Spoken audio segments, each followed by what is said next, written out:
لقد روجت إسرائيل خلال العامين الماضيين لموضوع التهريب بالأنفاق، وعاودت التركيز على هذا الموضوع بعد عدوانها على غزة وخلال اتصالاتنا لوقف إطلاق النار. وأقول أن تهريب البضائع هو نتيجة للحصار، وأن الاتفاق الإسرائيلي الأمريكي لمراقبة تهريب السلاح لا يلزمنا في شيء.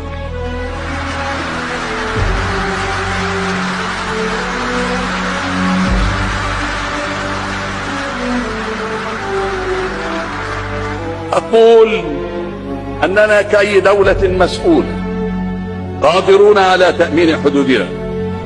لن نقبل بأي تواجد لمراقبين أجانب على الجانب المصري من الحدود، ونتمسك بأن تبتعد أي ترتيبات